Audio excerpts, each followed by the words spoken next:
I'm good to go. Good morning. We are here as part of a public service announcement to diss national fuel gas. This is Buffalo versus billionaire pollution. We are trying to end national fuel gas's harm to our communities. First, before we get started, we'll do a land and labor acknowledgement.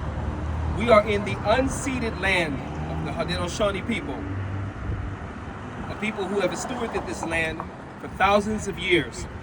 Food, shelter, clothing, and the safety of this land, this water, and this air. And for the labor,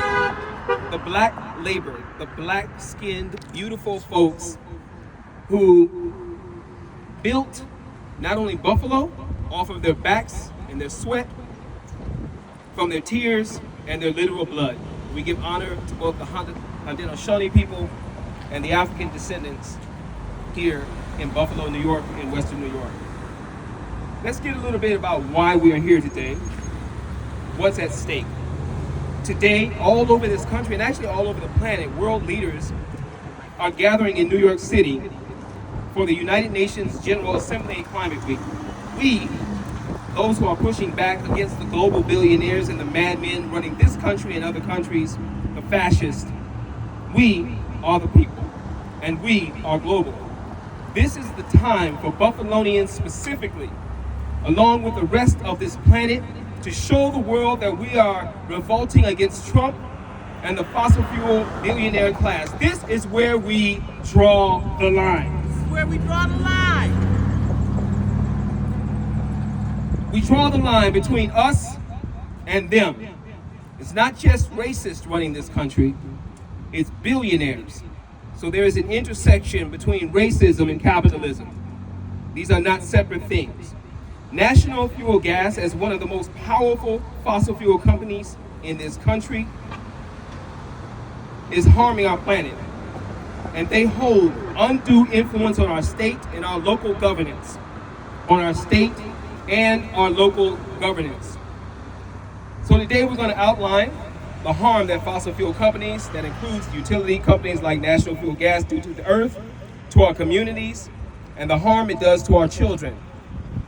I have some of my beloved friends and allies here to speak to various dynamics of this problematic company and their effect on Black and brown communities.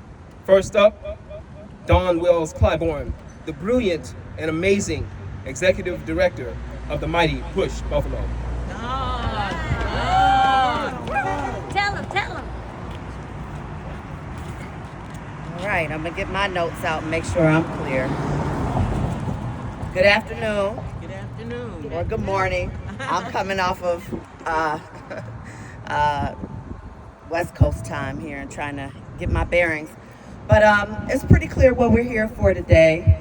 National Fuel has a service center, what they've identified as a service center here at the corner of Delavan and Grider in the heart of a Black community, a community that I grew up in. These are my stomping grounds.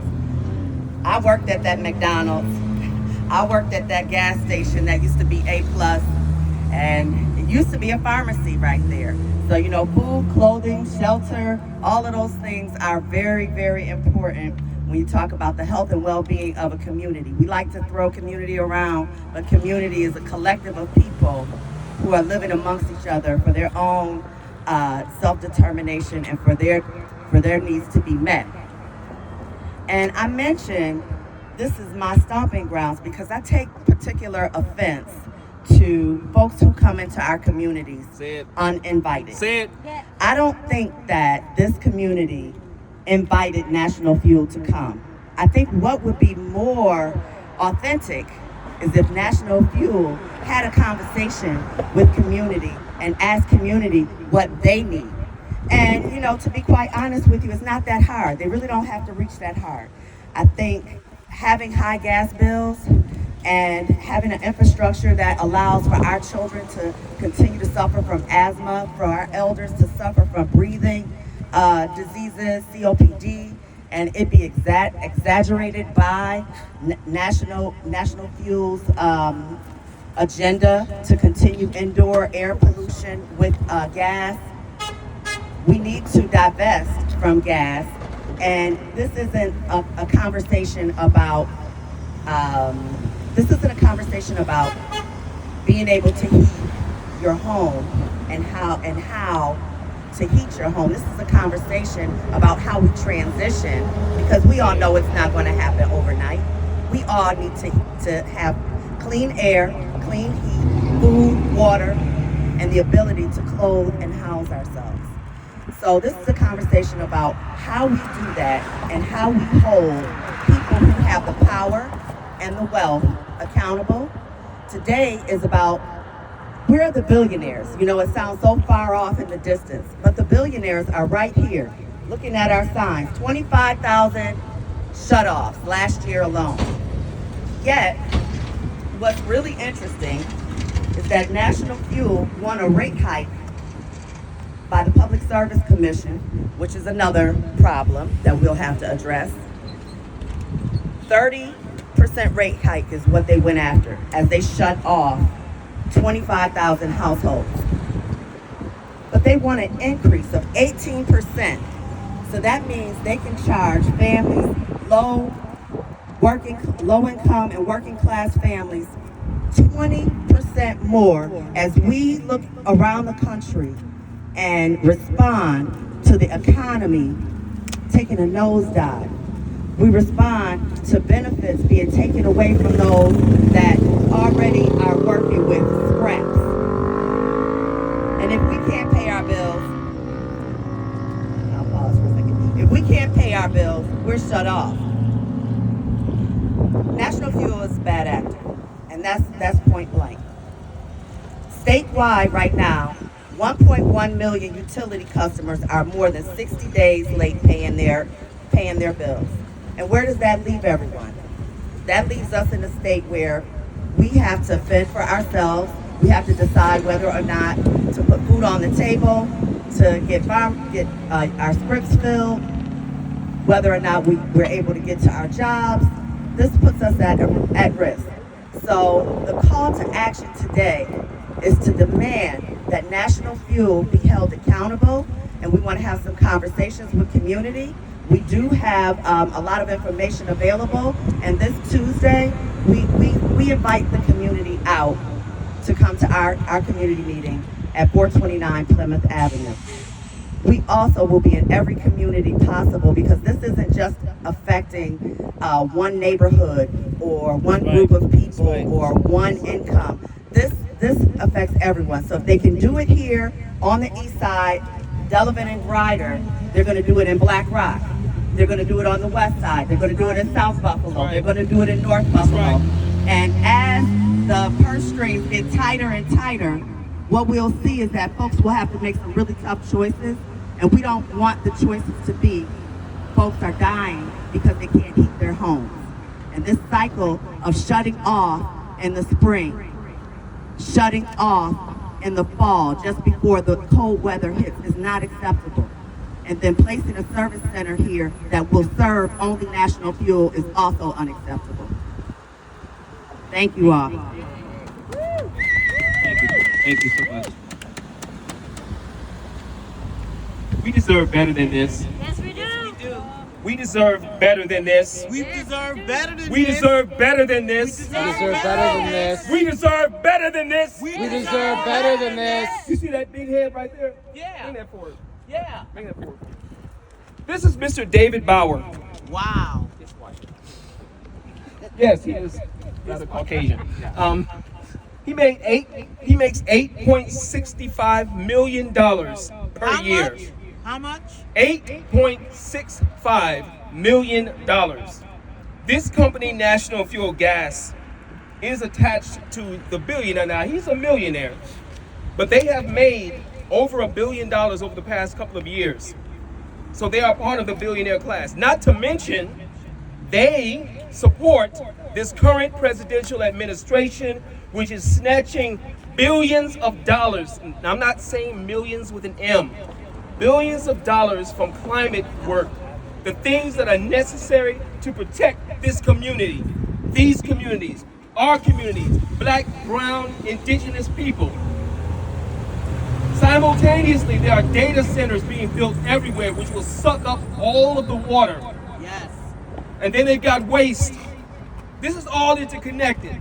These are not 3 and 4 separate pieces. This is all interconnected. Thank you. Bye, David. We have health issues in this community. Black children are sick. They go to school sick. They go to school harmed.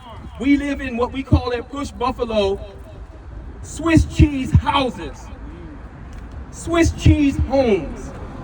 One of our leaders refers to the house as making you sick. I forget the exact term that she uses, but your house makes you sick. And then we've got National Fuel Gas being disrespectful as hell, coming in here, building this so-called client service center, and doing nothing really for the people. There was an elder here waiting for the bus. I spoke with her a little bit. She didn't know. She's been living here for years. She didn't know National Fuel Gas was coming here. Not only did she not know, she said, we have never had a grocery store over here. Wow. But this is what they built, and then they say they're investing in our community while simultaneously making $1.12 billion in profit between 2022 and 24. That's dirty. This is the ultimate in disrespect. They didn't talk to anybody in this community about building this damn center. Not a single person. Let's move this on. Delavan and Grider. We're on Grider Street and East Delavan, right on the corner. Absolute and utter disrespect. We have some members here from Push Buffalo, people who are East Siders, Central Buffalo, people on the West Side. We have some folks that are going to speak to some of the dynamics and the problems of National Fuel Gas, the harm that it does to the community. I just touched a tiny bit of it. We got the paperwork. We got lots of research on this. We have the paper. We're a bunch of climate nerds, and we're fighting to save and preserve this planet. We're fighting to preserve and save this community and these communities. First up, I'm going to bring the brilliant Sonia Rice.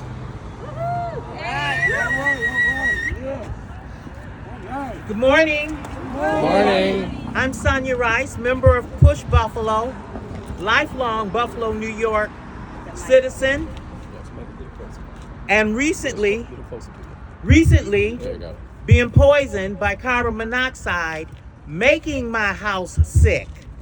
So not only can you have a Swiss cheese house, you can have a Swiss cheese house that is pumping in carbon monoxide, one of the most silent, deadly gases brought into any home besides radon. National Fuel wants to be a community partner. They can help us get rid of sick houses with some of that $1 billion money that they make each year. That's right. That's They right. can help improve the housing stock of cities like Buffalo and poor communities everywhere. They can do far more than open up a community center. They could actually fund a community grocery store. That's right. That's right. That's right. They could invest in community service programs to train the next generation in clean jobs. We have to divest from fossil fuel. That's right. We cannot be at risk at night sleeping in our beds while a poison comes in through malfunctioning piping systems when we can all be replaced with something that is clean energy and healthy. I can task, and I will be working with Push Buffalo to create some solutions that National Fuel can invest in now, immediately, because they do have the money. I hope to not wake up to a carbon monoxide alarm going off again in my home, but while I'm relying on National Gas, I know it's a problem, so I'll stay invested in carbon monoxide detectors. Thank you. Thank you. Thank you so much. Thank you. Thank you. Our next speaker is a longtime activist, someone who is worked on the Climate Leadership and Community Protection Act. Been working with Push Buffalo for years, and yet has suffered some of the dynamics of what we're talking about. Ms. Luz Velez. Luz. Hey, Come on up, Miss Luz. Tell them about it, Luz. all right. Let it No, loose. hold on. I got this. Okay. I want to say good morning, but I'm not really feeling it.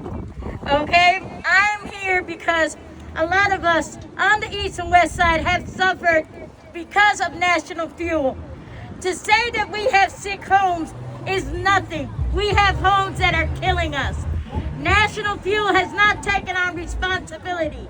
These millionaires that rake in money off the backs, billionaires. They started as millionaires, now they're billionaires. They have raked money off the backs of people who could not afford to pay the type of bills and rates that they have been asking for. They asked for 30% increase in your gas bill. And I don't understand how we had to fight for them to lower it to 18%.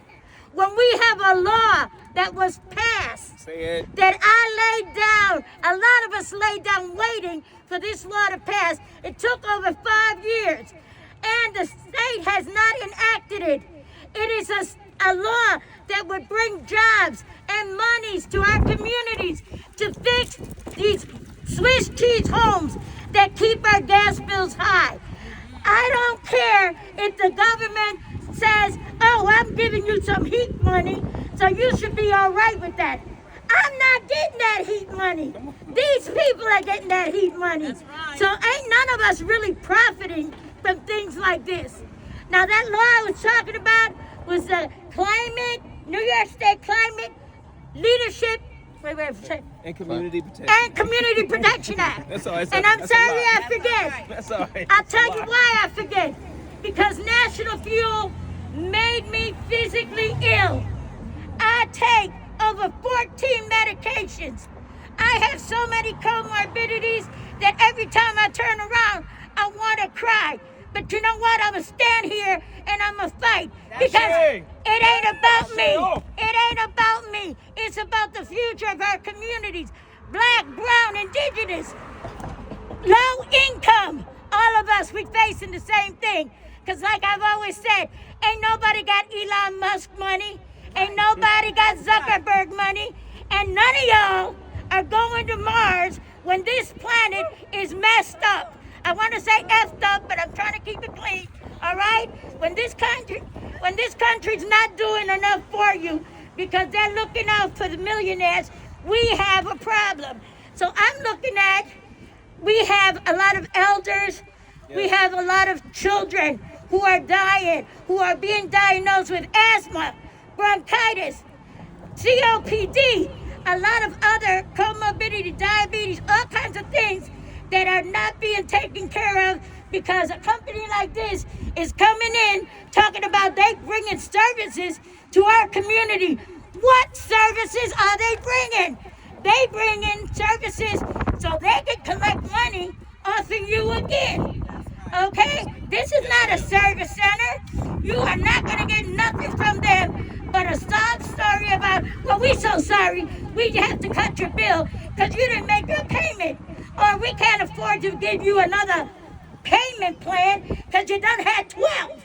I don't care if you had 12. I can't afford to pay the bill. You got to help me out. But these billionaires are raking the money that we have long suffered in illness. I don't know about you if you got sick babies, grandbabies. If you sick yourself, if your grandmother, grandfather died because of this kind of company and this kind of environmental racism, but we gotta look up and stand up. Okay, when things are happening in our community, like we done seen about 2 weeks ago, and I'm not gonna mention anybody getting beat, but we all know all the craziness that happens in our community. We have to stop all of this and say racism, especially environmental racism, okay, is a thing that people don't realize. What that means is they take advantage of people who are black and brown. Come on. People who ain't got a whole lot of money. Right. people who are forced to live in certain neighborhoods because we can't afford to live anyplace else. This is what fuels, you got the word fuels, these kind of people from continuing to do what they do in our community. So what I'm saying to you folks is, we gotta look at who is involved with this, how they're trying to stop us, and recognizing that they have lobbied against us. They are in federal government. They are lobbying to keep these kinds of subsidies that for us they call welfare, but for them they call subsidies in order for them to keep the money in their pocket. But gonna cry when we need some help. Well, that's gotta stop. We gotta stand up for our communities, and we gotta say, hey, all of us together can do a lot. One person can light a candle or light a match and put some light into our world. But we're here to say, you and you standing waiting on the bus, and you going to the Sunoco over there. Y'all can do a lot too. So I'm looking at all y'all saying, hey my brothers, hey my sisters, get out here, get up and fight, because that gas bill in the wintertime don't get paid, y'all gonna be mighty cold. All right, I can say more, but there's other folks that I want them to get their piece out. But you cannot allow a company to come in. You didn't ask for it. They didn't give you no kind of real information of what they're gonna do, and you let them come in and do what they want. If we don't fight, this is what we get. Thank you. Thank you. All right. This is where we are.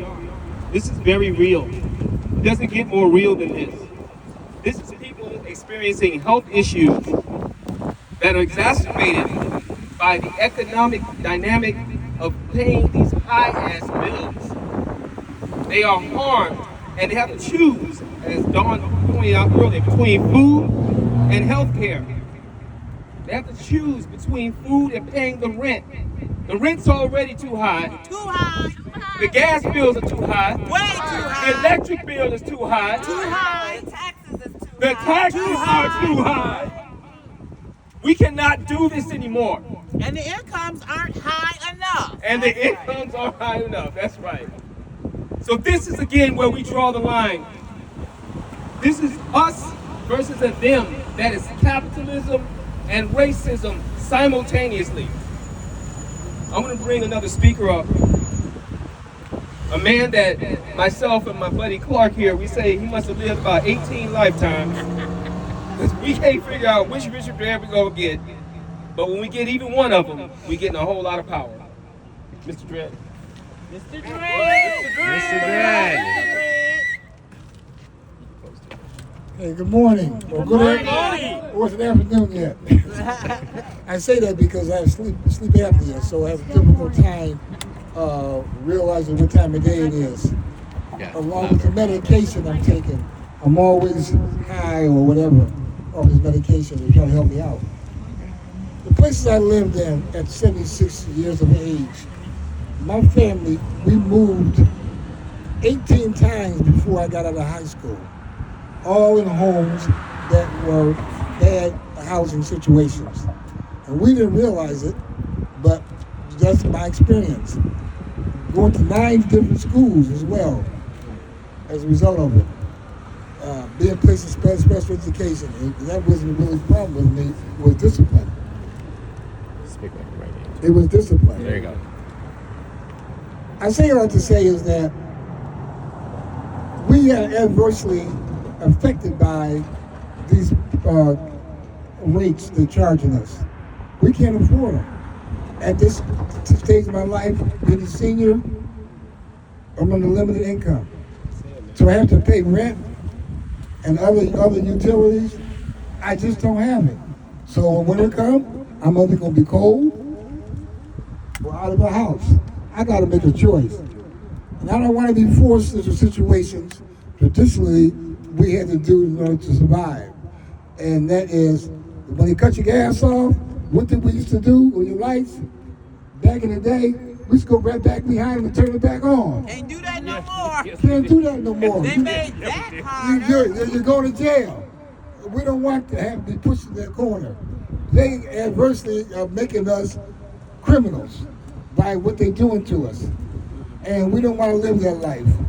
We want to be supported, not taken advantage of. So I say to you is that what they're doing to us, they force our people to do criminal acts.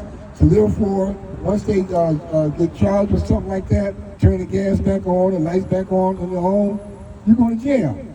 It's called, I forget what you call it. Theft of services. Theft of services. But they're stealing from us. Right, sister. But I'm trying to summarize it to say how once you try to go get credit or another housing situation, once you get charged with something like special services, you're not going to be able to get in another house. Okay? And this is going to hurt us severely even more. So I have a lot more I want to say, but I want to end there. Thank you for letting me share. Right.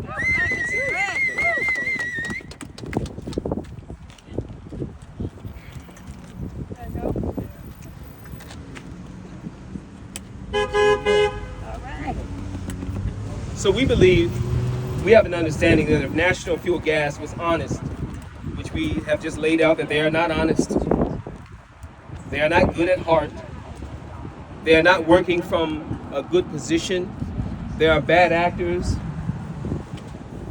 they are harming people. The fossil fuel company backed up by billionaires are harming people, and we've got to make these billionaires pay. They have to pay for the harm that they have done and continue to do to our communities. That's right. We need National Fuel Gas to get out of our politics. Yes. Yeah. We need National Fuel Gas to get themselves, I was about to cuss, get themselves out of our politics. That's right. We need them to stop influencing our legislators. That's right. We need National Fuel Gas to actually follow the law. Follow the law. The Climate Leadership and Community Protection Act is a law. It's a law. You know what the hell would happen to me if I did not follow the law. That's right. I wouldn't even make it to the jail. And we need National Fuel Gas to get out of the way and let this governor, who has been reticent to do what she's supposed to be doing, is looking kind of funky in Albany. She ain't doing what she's supposed to be doing. Come on, Kathy, come on. She needs to sign this 100-foot rule so we're not paying for other people's gas infrastructure as we build out electricity. That's right. And we need her to release all the regulations on cap and invest so that this money can come into our communities and protect us from this climate crisis. I'm going to turn it back over to my... Is real. The climate crisis is very real. Thank you. Thank you. It's very real. I'm going to turn it over to my beloved executive director, Sister Dawn.